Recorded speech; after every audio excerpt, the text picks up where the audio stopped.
What is cracking? Found my exit, back here with another video. Welcome. Thank you for joining me. I really hope you have all been taking care of yourselves. And today, waka, we're going to take a step back through the Scarlet and Violet era so far.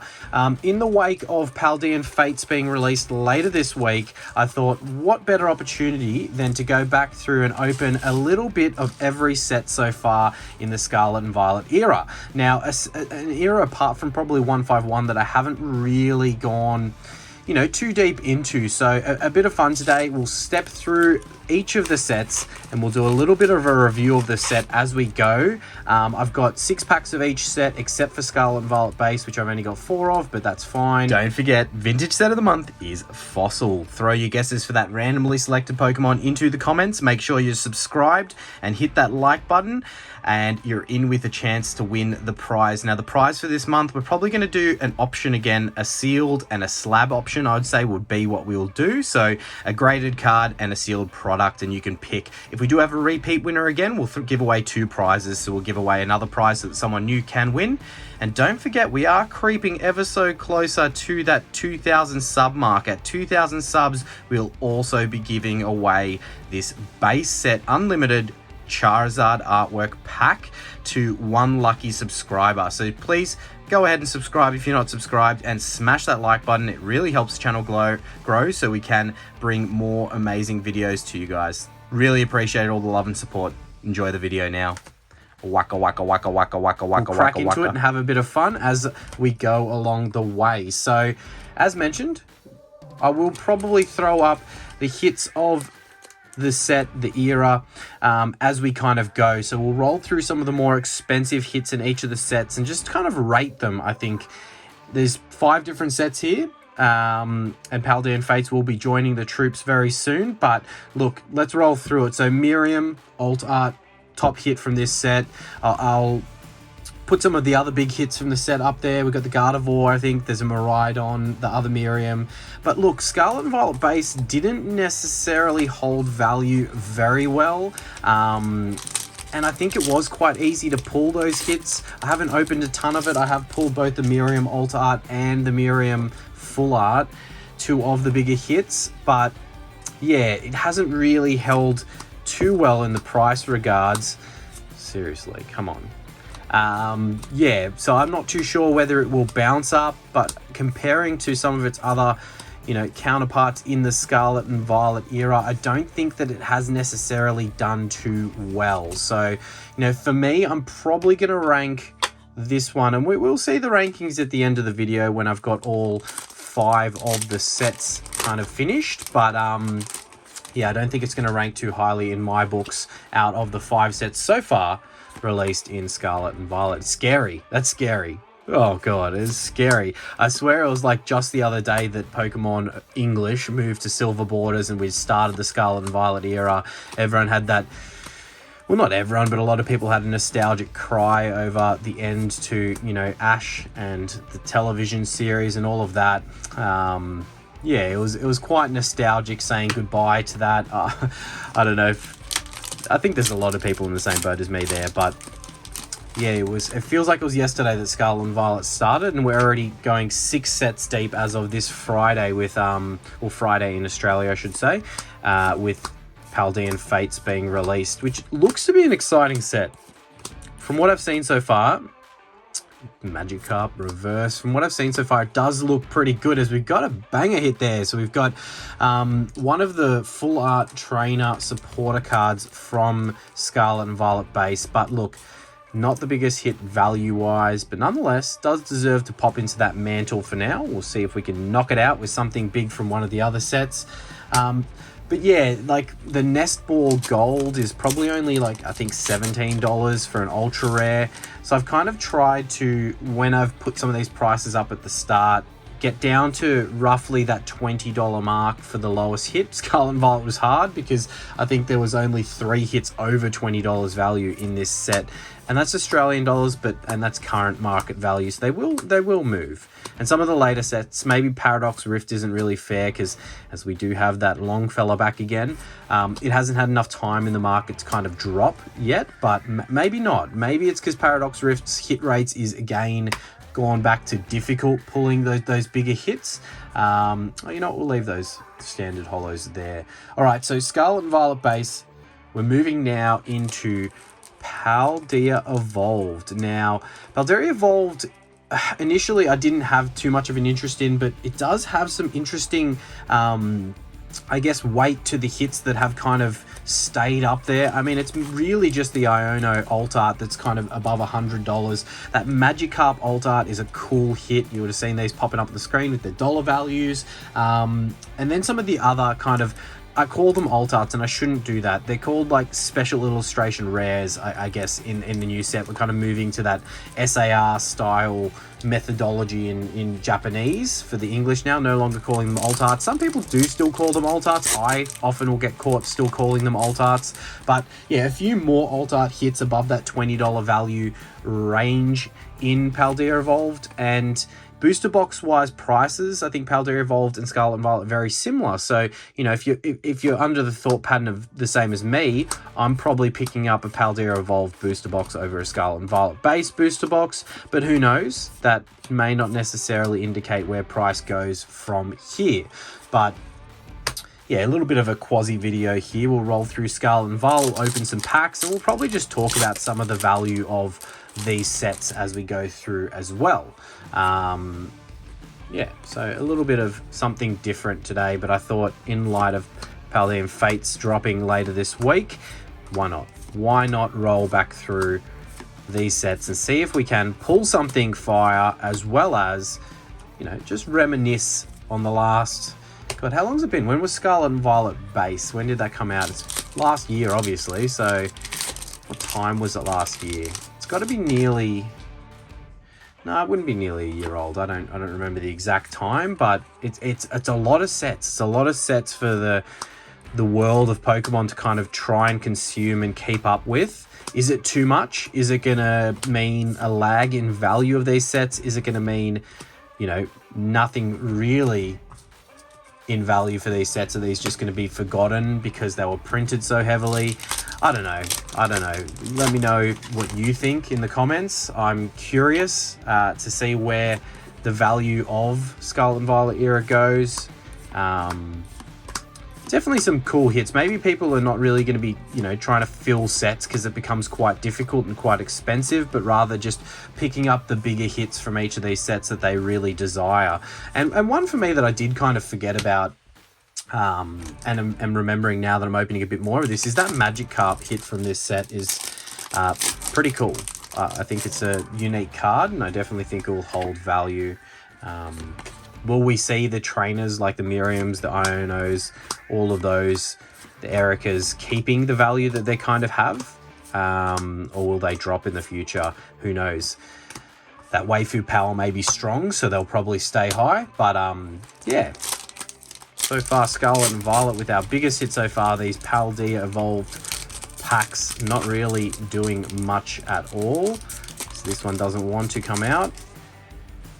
Let's see if there's a reason for that.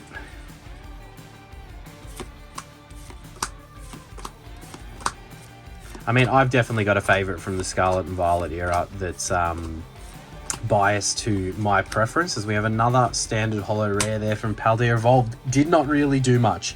Now, as we step into the next set, Obsidian Flames is an interesting one. It look, I'm not the biggest lover of the Terraform Pokemon. I don't. It may grow on me in the future, but right now I'm not the biggest fan of it. I don't know whether you guys are out there. There probably are definitely people who are a fan, but Obsidian Flames, you would have seen us flicking through some of the higher value cards in this set. And this set's, you know, apparently got really strong pull rates, so easy to pull the big hits, and it's all about the Zards, right? You've got the Charizards, the SIR, the Gold Charizard, you've got the Full Art Charizard, and even the Charizard EX non-Full Arts that like one of the next biggest hits. So it's kind of like the Zards are the 4 biggest hits within this set, and then you've kind of got the Ninetales SIR, I believe it is, after that you would have seen. But not really holding too strong in value. You would have seen quite a significant drop in those Zards since this set released. Some of them still up there, you know, but nothing compared to alt art prices or SIR prices of some of these other sets. So an interesting one, Obsidian Flames. Generally, you know, the way history... Okay, so we do have a Terraform hit there. But yeah, generally as history goes with sets that are Charizard heavy, they do quite well. You know, Flashfire in the background there from the XY era is definitely a very Charizard heavy set that has got a lot of value around it now. But I don't know, is the Terraform something that's kind of holding those traditional Charizard collectors away from really liking this set? Or is that just me being picky because I don't personally love it? Not too sure.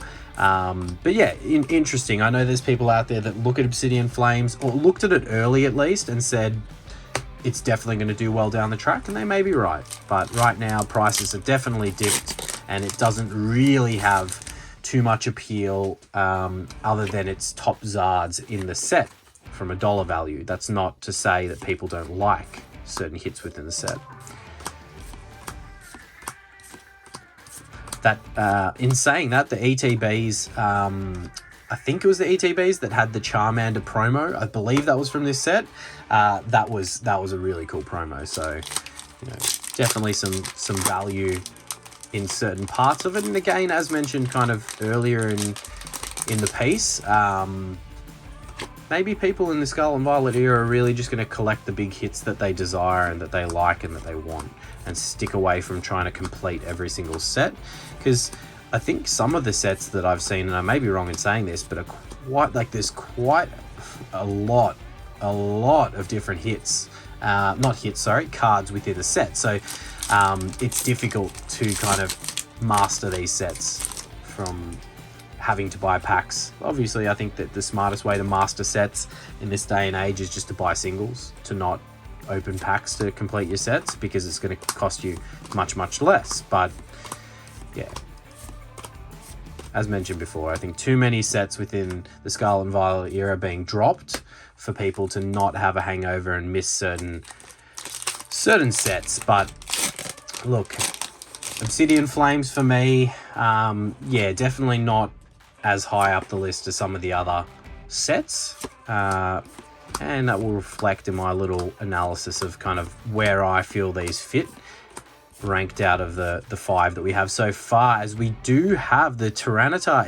EX, that is one of the bigger hits from the set side of things. From a costing side of things, I believe it sits just below that Ninetales. So, you know, a hit like this you would really have hoped would be a $20 plus card. And look, it may increase back to there, but look, I think that is probably our nicest hit so far, so I will pop it in a top loader, give it the respect that I think it's deserved. The Tyranitar wearing a crown, parading down the street, you know, representing what he believes in, which is completely fine. He or she, who knows. I've got to be politically correct here. It could be whatever they identify as. So moving in to Scarlet and Violet 151. All right, I might stack up all these holos as they are guaranteed. We're getting quite a few of them, and we'll keep just the above hits on screen. Don't have too many, but Obsidian Flames finished strong there. So Scarlet and Violet 151. Now again, I may be biased here. Growing up in the base set era, this set for me was really good, and they did have very good pull rates. So 151, you know, you could get a lot of hits from an ETB, from a booster bundle, from all of those areas. But, you know, as I roll through kind of the top hits from this set, it's what you expect. It's the big boys over here. The Charizard, the Blastoise, the Venusaurs are up there from an SIR side of things. And so many beautiful art rares in this set that also hold a lot of value. Now, what did surprise me is the fact that I think that Gold Mew that I love the Gold Mew. I don't care what the price is. It's like nearly $12, like, in value. It's dropped significantly. But this is a set that, purely based upon the appeal of the older generation, Gen 1, you know, I think will hold value. I think it will do quite well. I think it has had people absolutely tear into it. So, you know, that availability of stock and the massive amounts of print that they've put into this set is going to be okay, because I think people have opened a hell of a lot of it. So as much as there are people probably stockpiling it, it's, as we pull the gold Mew that we're talking about, the double banger there. So it's probably much more common than, you know, expected, the gold Mew. I do like it more than the Tyranitar, so we're going to evict that Tyranitar EX and put the gold Mew there, because it is one of my favorite Pokemon, and I'm biased. So gold Mew in the mantle. Forgot what I was saying, that gold Mew threw me off, but I do think this set will do rather well. And an interesting point I will make when we roll into Paradox Rift that I'm not too familiar with from a opening side of things. I think it will actually be the first pack Paradox Rift I open after this, but sticking on 151, look, the set's going to do well regardless. I think it's just got too much range of collectors, with a lot of people, you know, that grew up with Pokemon now getting into a stage of life where they do have more money, more spending money. I mean, everything's kind of hard at the moment here in Australia, cost of living wise and everything like that, but they still have a bit more disposable income to spend on things that, you know, they had fun doing. And the nostalgia of Pokemon is very, very strong. And, you know, anyone that's kind of remotely in the hobby, who doesn't want to go and get like a heavy base set pack, rip it open and try and pull that OG Charizard, like, or their OG favorite Pokemon. It doesn't have to be Charizard. So that's why, long story there, why 151 I think is going to do well. Just the nostalgia of rolling through these Pokemon, seeing, you know, things like Articuno could be your favorite, and just, yeah, enjoying that. Now I am semi upset that we didn't copy the Japanese set of bringing Master Balls into this set. I think it would have been a very, very cool touch, but maybe it would have been too much. Maybe it would have been too much to bring across. This was the first English set where they brought across something resembling a God pack, which is the demigod packs that you can get within 151. That was very, very cool, and it, you know, if I'm going to compliment it, that was a cool touch, as we got the Pikachu reverse into the Charizard S. What, this is a Charizard SR, I guess, or it's not, it's just a full art, right? So we don't call it an SR. It is very faint. Like, that red in the background I thought was meant to be stronger than that. But beautiful. That is a beautiful hit. And out of, you know, the list of hits in this set, I believe that the full art Zard is still holding fairly good value, up around that 50 plus. So quite happy with that. But that is, I wish I had another one to show you guys up against right now. It's probably buried in a pile of my Pokemon cards, but that, it's like a pink in the background here with the Charizard rather than a red. Yeah, I really wish I had one handy so I could pull it out and compare the color difference, but that is very light in the background there. Maybe it's an ink error and it's worth a bunch more money, but 151 here, just showing why it's such a fun set to open, a set that I think will do really, really well. And we've still got 2 more packs. So these 6 packs from 151 came from a booster bundle. Booster bundles have 6 packs in it, so that's a gold Mew and a Charizard full art, and 2 more packs to go. Could we pull anything more crazy? Maybe that is why booster bundles are worth so much money. I thought just really it's because they weren't printed a lot of that product, so people were really after trying to get some of those sealed for the collection, as we have my boy Mewtwo holo there. Yeah, they're still holding quite strong in value, the booster bundles. I think the easiest way to get packs is either, crazy enough, through a UPC now, or an ETB. All right, last pack of 151 before we move to the most recent set up until the end of this week, when Paldean Fates is released. All right, as we just have a holo rare there. So getting some more hits. We can always depend on 151 to kind of, Scarlet Violet 151 that is, to kind of get us kicking with some more hits as we jump into Paradox Rift. Now, as mentioned briefly before, this is the first time for me opening any Paradox Rift booster packs. I have not touched these as of yet, and that's purely off the point before that I was making around a Pokemon Hangover, you'll see some of the hits rolling up on the screen with their price tags associated. And, you know, I said it again at the start, maybe the prices are high still because it is still relatively new, this set, and it hasn't had a dip yet. That could be a reason.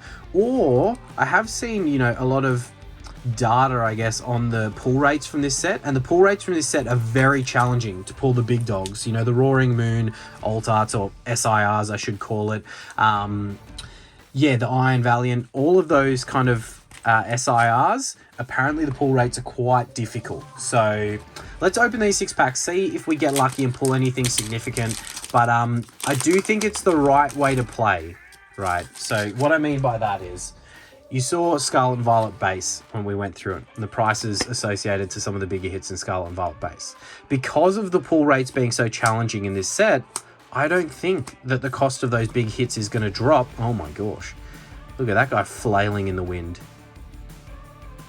Getting a hand of himself. Wow. So I don't think the prices will drop as significantly for a set like this, as we do have the Latias Holo there, for a set like this, because of the fact that the pull rates are so difficult. Now, I think that's why certain sets hold value, you know. So let's think of, okay, let's go an extreme example. Let's go Burning Shadows Sun and Moon. Now, Burning Shadows Sun and Moon has really just one huge hit, and that is the Rainbow Charizard. The first Rainbow Charizard Pokemon ever released. That in a PSA 10 is huge. You know, we're talking several $1,000s Australian. Booster boxes of that set are quite high in value and have continued to go up with the trend of Sun and Moon, even though it just has one hit within the set. And that saying that hit is extremely hard to pull. Pull rates on that are really, really hard. Is that the reason why that set has held value so well? Because when a card is hard to pull, you know, having that sealed product, I feel like, increases that price of that sealed product. So that's kind of my point that I'm making there. I think, you know, Paradox Rift will hold value better than a set like Scarlet and Violet, as we do have one of the SIRs, I believe, there with the Garchomp EX. Now, as I said, I don't know this set too well, but I believe that, you know, even this hit, probably not in the top 5, probably somewhere in the top 10, maybe top 15. I don't know if it's in that 10 or 15. You would have seen it at the start, but it is an SIR, so a special illustration rare, we call them, is holding value above $30 still, you know. So I think this one was just above that $30 mark. You would have seen it on the screen, so you can kind of confirm what I'm saying there. But, you know, not even in the top 5, somewhere in the top 15, top 10 maybe, from this set, and still holding good value for an SIR. So there's an example of what I mean. Like, you still got several cards that are really up in that price, whereas Scarlet and Violet base, and no offense to it, I'm not trying to target it, doesn't really have many hits that are valuable. All right, that's a bit of fun. Bang, bang there from Paradox Rift coming to the party, you know, trying to convince me to get on board with opening more of this set maybe. We've still got a few packs left. So what I'll do at the end, once I wrap up and finish these last 2 packs, is I'll just rank the 5 sets that we have so far in Scarlet Violet era from, you know, 1 to 5 on desirability, in my opinion, and just again, this is all my opinion. Don't take any of this as fact. I could be completely wrong and influenced by my own bias, but yeah, that will be my 5 ranking of the sets so far in Scarlet and Violet, with Paldean Fates to drop in just a couple of days, as we do have another Terraform hit there. I believe the non-full art EXs have this texture and style on them when they are a Terraform hit, but I could be completely wrong in that assessment. Still a nice hit there, and we'll add it to the other one that we've got over here. And we get down to our last pack of Paradox Rift. Fun opening. It's nice to see some of the hits from these sets that I don't open too frequently. And yeah, a little bit of an evaluation for those people who are still apprehensive around the Scarlet and Violet era and their thoughts, whether they want to collect it, whether like me and are still completely back in the Sword and Shield and prior eras. All right, so we'll do a little bit of a recap here of the big hits. We did have from Obsidian Flames the Tyranitar wearing its crown. From 151 we had the Gold Mew and the Charizard Full Art. From Paradox Rift we were able to get one of the nicer hits there with the Garchomp EXSIR. We had the Full Art Trainer from Scarlet and Violet base, and Paldean Paldea Evolved really didn't come to the party with anything. That's not even from that set. I don't think we had any hits from Paldea Evolved, but you'll see my top 5 on the screen now, or just before. Really appreciate you all watching and supporting the channel. Please do smash that like button and the subscribe button. It helps us grow, and really do appreciate all the love and support, and we'll see you in that next video. Cheers. Waka waka waka waka waka waka waka waka waka waka waka.